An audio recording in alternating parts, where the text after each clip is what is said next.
Have you ever looked back at a relationship and thought, how did I miss those red flags? Especially if you're someone who considers yourself to be intelligent, self-aware, and emotionally reflective. Maybe you've done therapy, maybe you've worked with a coach, maybe you know your attachment style, and you can spot unhealthy behaviors for other people in your life, like friends and family members. So when your relationship ends, you think to yourself, if I knew so much, how did I end up here? Today, I want to talk about something that people rarely explain clearly. Why do highly self-aware women miss the red flags in emotionally unsafe relationships? And the answer has nothing to do with how intelligent you are. In fact, intelligence can be part of the trap. One of the biggest misconceptions about healing is that it automatically rewires attraction. You can know your attachment style, understand your childhood patterns, and recognize red flags intellectually, but still be drawn to someone who is emotionally unavailable. We have to remember that self-awareness doesn't automatically rewire your nervous system.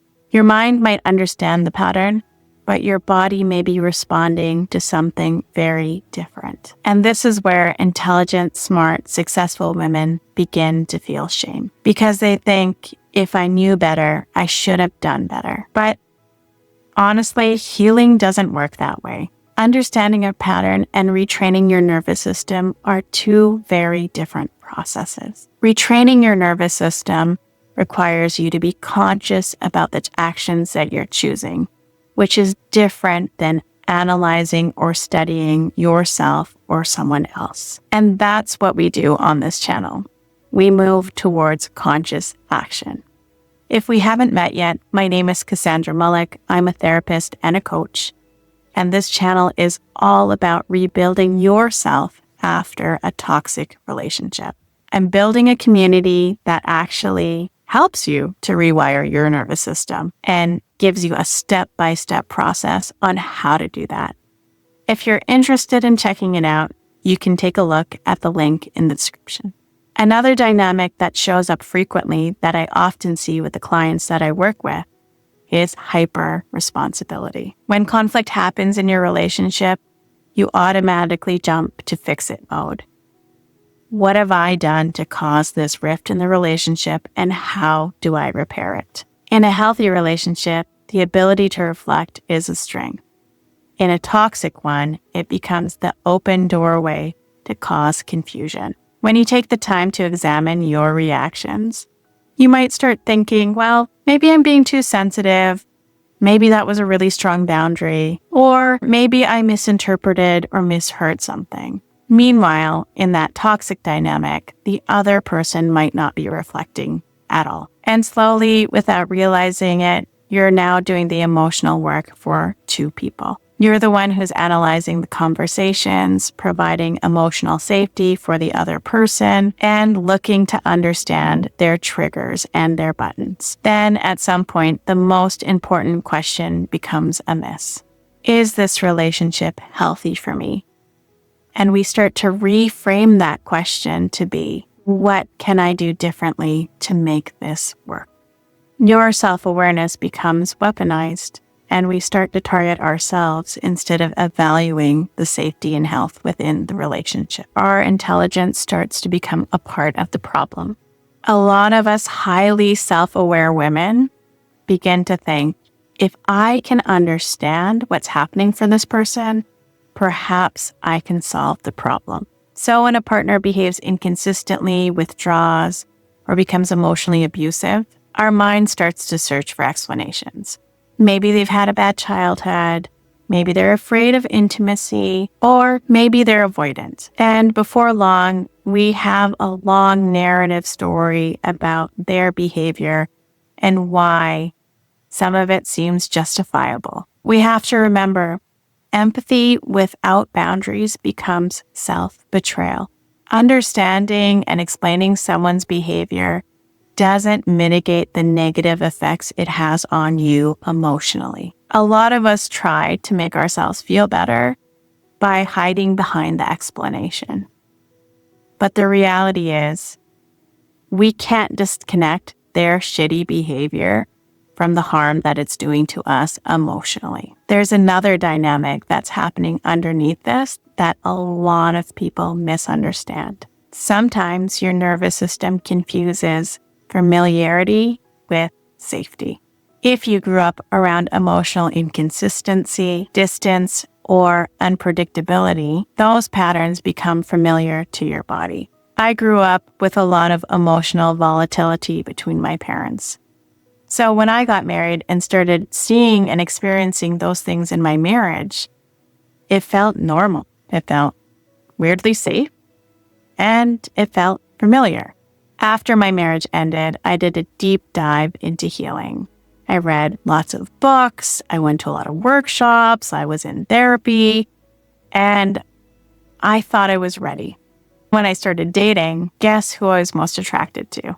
The people that showed up in the same ways that I was familiar with, even though I knew what healthy should look like. And so when I started dating my current partner, who showed up very emotionally mature, my nervous system felt the ick because I was like, ugh, what is this?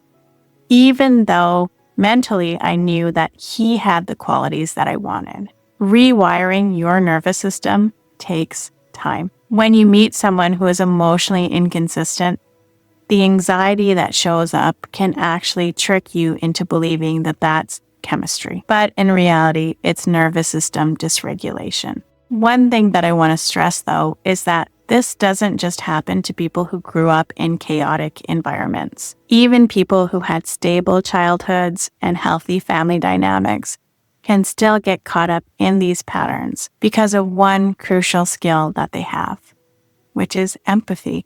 When we love and care for someone, we want to do everything in our power to make things better.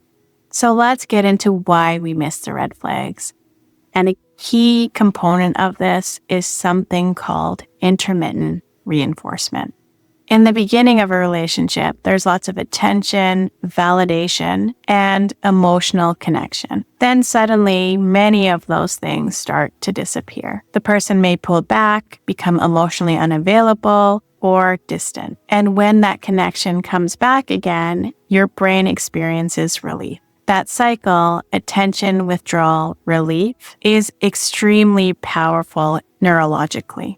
It activates the same path that gambling and addictions do. So people often stay longer than expected because their brain becomes conditioned to value the good moments in the relationship. Missing red flags isn't about ignorance. Often it's about how the human brain responds to intermittent reward, emotional intensity, and that hope that the person that you met in the beginning will return. But we need to go a little bit more deeper here into the biology. When relationships operate on the cycles of closeness and distance, your nervous system becomes deeply involved in the dynamic. There is a part of your brain called the amygdala, which plays a big role in how your nervous system responds. And when the amygdala is triggered, we want to find emotional relief. So your thinking brain, your prefrontal cortex up here, the place of reasoning, tries to explain what's happening. So instead of listening to your body's warning signs, you start to explain them away. I'm probably overthinking. I need to learn how to be more patient. Maybe I'm projecting. Your intelligence begins to override your instincts. And slowly, those explanations become louder than the warning signals that your nervous system has been sending.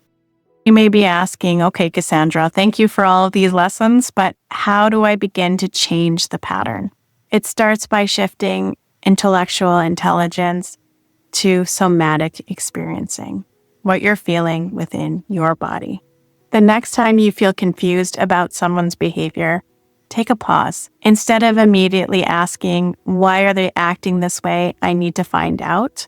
Reconnect with yourself. How does this interaction actually feel within my body? And get curious. Does it feel calm or does it feel tense, heavy, overwhelming, or confusing? Your nervous system is constantly giving you information. And rebuilding self-trust is what is going to repair your nervous system. I want you to remember that being self-aware is not the problem, but self-awareness without behavioral change slowly leads to self-betrayal. We need to take the next step by putting all of the knowledge that we have and learned about ourselves and others into practice. If you're ready to take that journey, that is exactly what we learn how to do in my community. You can check out the link below. If you found this video helpful, I recommend checking out this video up here.